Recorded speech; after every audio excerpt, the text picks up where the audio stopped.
민주당이 이제 우리의 길을 가겠다 라고 하면서 패스트트랙에 오른 정치사법개혁 법안 처리 예고했습니다. 한국당은 목숨을 걸겠다, 나를 밟고 가라, 이렇게 결사 저지 선언하고 국회에서 무기한 농성에 들어갔습니다. 극한 대치 상황이 이어지고 있습니다. 여야 간격 어떻게 좁힐 수 있을까? 예, 오선의 중진 의원이십니다. 이종걸 민주당 의원 연결해서 이 이야기 좀 나눠보겠습니다. 의원님 나와 계십니까? 예, 안녕하셨습니까? 네, 아침 일찍 인터뷰 감사합니다. 네. 네. 자, 13일의 금요일이 바로 오늘입니다. 민주당이 공직선거법 개정안 그리고 검찰개혁 법안, 패스트트랙 법안 처리에 나설 뜻을 지금 분명히 하고 계신데요. 한국당과의 협상 여지 전혀 없습니까? 예, 지금까지 민주당은 협상의 문을 계속 열어놓고 있었습니다. 예, 그래서 12월 10일 통과시킨 정부 예산안. 네. 그것도 자유한국당만 합의해서 빠진 것이 아니라 사실 자유한국당이 스스로 기회를 걷어찬 것 아닌가 이렇게 생각합니다. 네. 예, 지난 몇 달 동안 저희들은 자유한국당과 협상하기 위해서 시기를 지연시켰고 유화책을 썼습니다. 근데 더 이상 양보하게 되면 20대 국회에서 공직선거법 그리고 검찰개혁 법안을 처리하지 말자는 거나 마찬가지 아니겠습니까? 그래서 네. 이제는 최종적인 시한에 다다랐다. 그것이 이제 오늘이다 이렇게 생각합니다. 저희들 모든 의원들도 그렇게 생각하고 있습니다. 네, 협상의 기회를 계속 주었음에도 불구하고 스스로 기회를 찾다 이렇게 이제 보시고 계시는군요. 네. 네. 자, 황교안 대표가 나를 밟고 가라 이런 문구 적힌 대형 현수막 이 바닥에 깔아놓고 총력 투쟁을 지금 결기를 보이고 있는데요. 네. 의원님께서는 어긋난 아이 오냐오냐 달래면 안 된다, 더 어긋난다 이렇게 해서 SNS에 좀 평을 했는데 이건 좀 어떤 의미였었나요? 예, 지금 이제 그 두 개 법을 하게 되면 장기 집권 음모다, 또 보수 세력을 총 탄압하는 행위다. 네.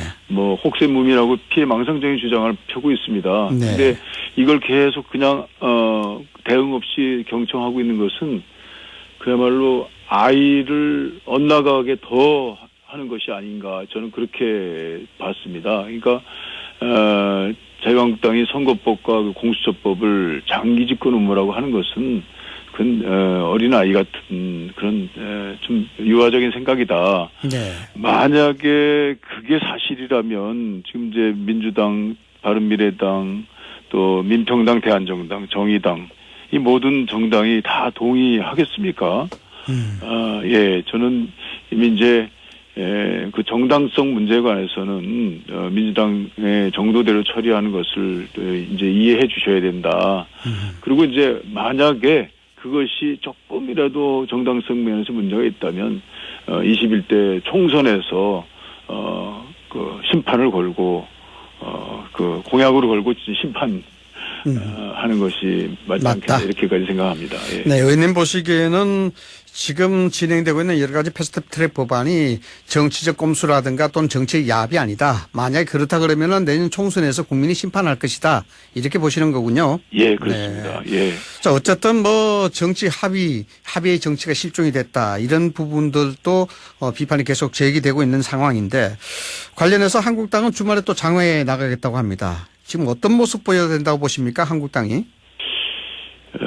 글쎄요, 그 장애로 나가시는 것이 이제 절박해서 그런 것으로 국민들께 이제 홍보하고 선전하는 것입니다. 근데 그런 그 방식으로 계속 대안 없이 강경투쟁으로 나가는 것은 어찌 보면 자당 내에 그 현실적인 안들을 이제 좀 주장하는 분들의 그 뜻을 다 이렇게 봉쇄하려고 하는 그런 네. 의미도 있을 거라고 생각하는데,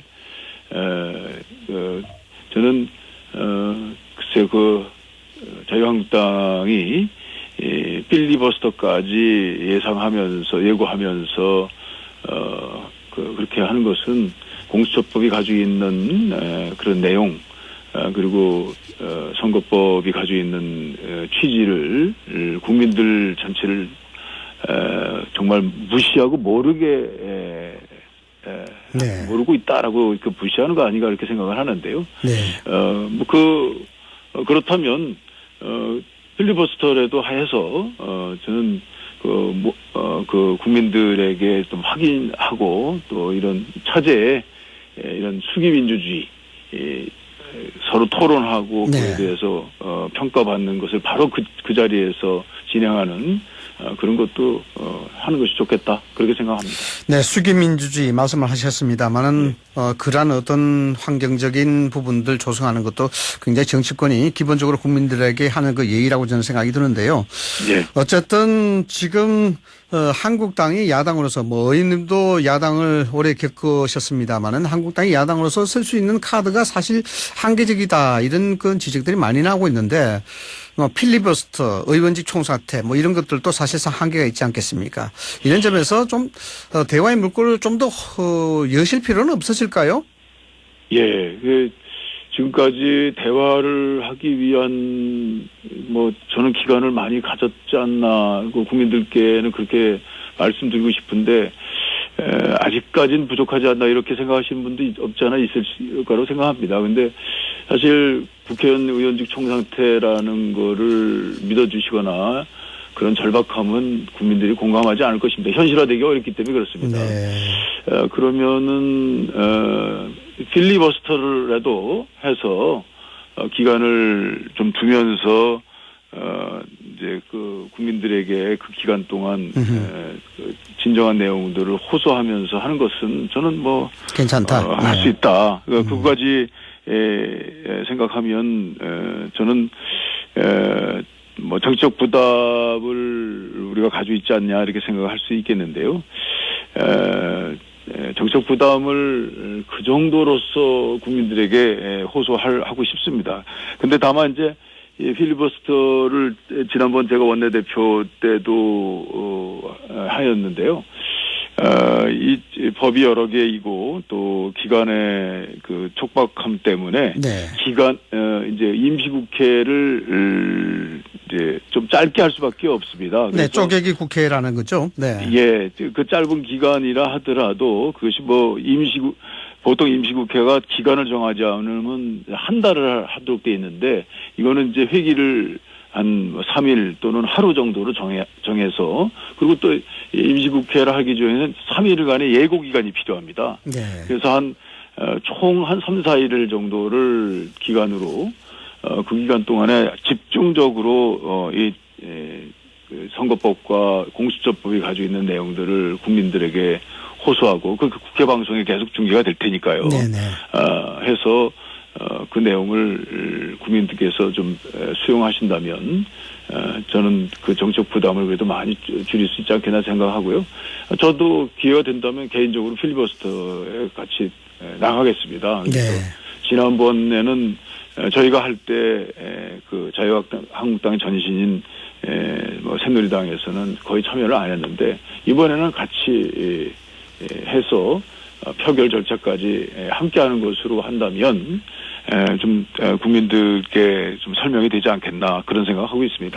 네, 어쨌든 국민들의 눈에는 그렇게 좀 긍정적으로만은 비치지 않는다는 것이 일반적인 중론인 것 같은데 수의 폭주다, 합의 정치의 실종이다 이런 것들이 20대 국회에 좀 역사에 남지 않겠나 이런 우려도 있습니다. 의원님께서는 정치적 부담에 대해서 언급을 하셨는데 총선에 어떤 심판을 받으면 된다 하셨지만은 이런 것들이 실질적으로 정치적 부담이 될 수밖에 없지 않겠습니까? 여당의 입장으로서는. 예, 그 정책 부담을 말씀하시는데 정책 부담이 항상 있을 수 있습니다. 네. 근데 벌써 이제 이 패스트트랙으로 정해진 기간을 다 이미 소요했지 않습니까? 상임위, 네. 법사위, 본회의해서 신속 처리 안건으로 지정될 때 5분의 3의 이제 의결까지 했고요. 네. 그리고 그 기간을 지금 법에 정한 기간 동안 그건 1년 가까운 기간을 쭉 이제 처리하면서 계속 합의하고 그 내용들을 바꾸고 또 지금 현재 실제 지금 저희 예상하고 있는 선거법의 경우에는 이제 250석과 비례대표 50석 이렇게 해가지고 그 연동률도 50% 연동, 네. 비례 중에서도 50% 연동률을 이제 정하게 된 것이죠. 그래서 이제 더불어민주당, 바른미래당, 정의당, 민주평화당, 대한신당까지 이제 지금 다 그 의견의 조율을 이제 있다고 좀 보고 있습니다. 아, 네, 그런가요? 네. 예, 자유한국당만 여기에 합의에 이제 참여하지 않은 채 이제 이렇게 장외투쟁하겠다. 또 이것은 그야말로 좌파 정권의 연장을 위한 음모다. 뭐 이런 그냥 정치적 구호를 계속 하시고 그에 대한 대안 없이 이제 그 장외투쟁하는 것에 대해서 국민들은 전 그렇게 썩 찬성하지 않을 것이다 이렇게 생각하고요. 네. 정책 부담이라는 것을 뭐 가족이 뭐 이렇게 처리할 때는 항상 있을 수 있겠지만 저는 최소화시키는 데 노력했다라고 하는 평가를 국민들께서 하실 것이다. 만약에 그 조금이라도 안 된다면 그 부분은 다음번 선거에서 이제 평가받는 수밖에 없지 않겠나. 선거에서 평가를 받아야 된다. 있습니다. 네. 자, 뭐 말씀을 하셨습니다만은 오늘 아침 일부 언론을 보면은 한국당 일각에서도 250대 50 여기에 연동률 25% 20 내지 30% 정도면은 충분히 뭐 받아들일 가능성이 있지 않겠느냐 이런 얘기가 흘러나오는데 이런 얘기에 대해서는 어떻게 보십니까? 글쎄요, 그래서 지금 이제 연동형이라고 하는 이제 어떤 시스템 변화의 하나만을 가져왔을 뿐, 사실 의석 실질적인 이런 배율에 있어서는 그렇게 이제 큰 차이가 없을 것이다. 네. 다만 그 차이가 있는 것은 사실 지역구에서 좀 사실상 좀 여당이 좀 많이 이제 가져오게 되면 그만큼 비례의석은 줄어드는 것이거든요. 여당이. 네. 이게 이제 연동형이라는 것이 전체 당의 지지표에서 그 지역구 의원을 뺀 나머지만을 갖게 되는 이제 그런 것이거든요. 네. 그래서 저는 이 지역의 비례의 손해는 사실 더불어민주당이 제일 많이 받게 되는 것입니다. 그런 명분을 가지고 있는 것이거든요. 네. 그 비례의 원칙과 사표를 방지하기 위한 합의민주주의를 실현하기 위한 마지막에 그 시스템인 연동형 하나만을 받아들이고 나머지는 거의 다 이제 그 합리화시킨 것이기 때문에 네.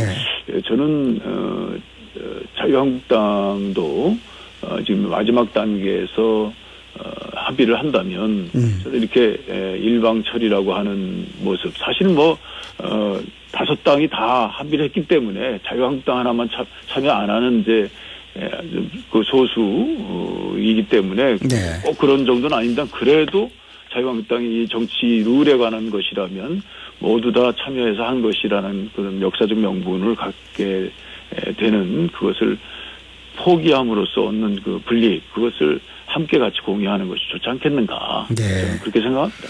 지금 4+1 협의체가 뭐 전국의 핵심으로 지금 부상이 되고 있는데 이 4+1 협의체의 지금 합의 관련돼서 협조 자체가 좀 공고하게 이루어지고 있습니까?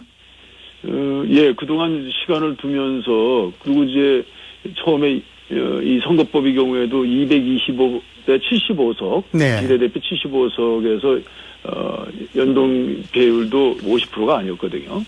그런 데서 이제 거의 그 비율도 축소하고 또 비례대표 수도 줄여서 원래 3석 정도만 이제 비례대표를 늘린 지난번에 253석이 지역구였고요. 네. 47석이 비례대표 아니었습니까? 그걸 네. 3석만 늘린 상태고 배율하는 방법만 연동형으로 했다는 것이기 때문에요.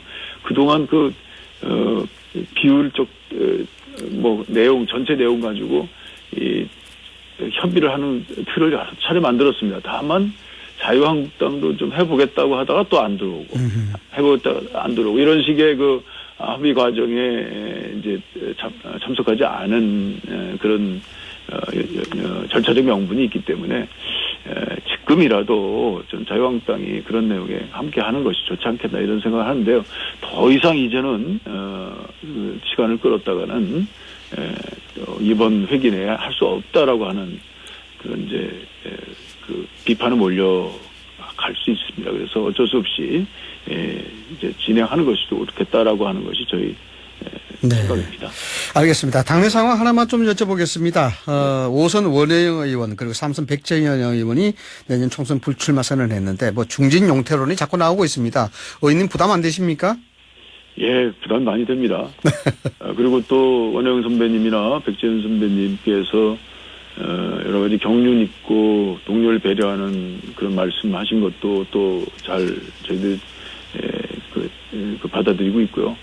어떤 출마하든 안 하든 다선 의원이 자기의 정치 인생을 깊이 성찰할 필요는 있다. 그리고 또 선수가 가면 갈수록 국회에 대한 그 책무의식은 좀 더 커야 된다. 그래서 저희 당은 이미 한 1년 전부터 곧 아주 구체적인 공천 룰에 그런 것들이 반영됐다고 생각을 합니다. 그래서 중진들은 이 룰을 보면 좀 불리한 점이 있다고 볼멘소리를 할 것이 아니라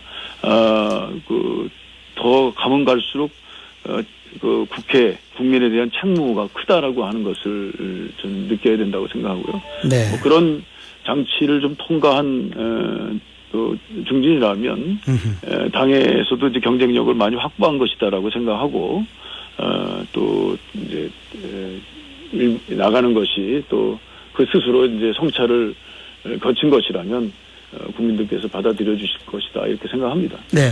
자, 의원님 문자에 말이죠. 한 분이 꼭 이 질문을 해달라고 그래서요. 8236님이 문자를 주셨는데 어떤 얘기냐면요. 네. 의원님께서는 내년 총선이 끝나고 난 다음에 정의당이 의석을 많이 확보하게 되면 계속해서 정의당의 협조 체제를 가져가리라 보십니까? 라고 묻는데 어떻습니까?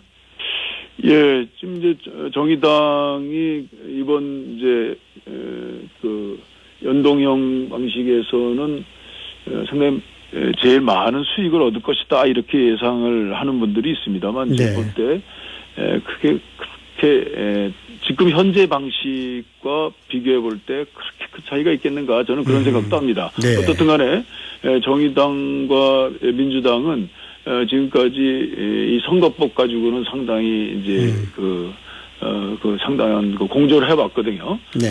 그러나 또 그 일반 다른 정책적 문제에서는 아직도 결이 좀 다른 점이 네, 있습니다. 알겠습니다. 저는 그러나 네. 그 정의당 정도의 생각이 진보 정당의 생각이 민주당의 내용으로 해서 보완돼야 된다. 저는 그렇게 생각합니다. 네. 그래서 같이 함께 가는 것이 꼭 필요하다 이렇게 생각하고 있습니다. 네, 알겠습니다. 아침 일찍 이래저래한 곤란한 질문에도 대답 잘 해주셔서 감사합니다. 아유, 네, 예. 이종걸 민주당 의원이었습니다. 오늘 말씀 고맙습니다. 예, 감사합니다.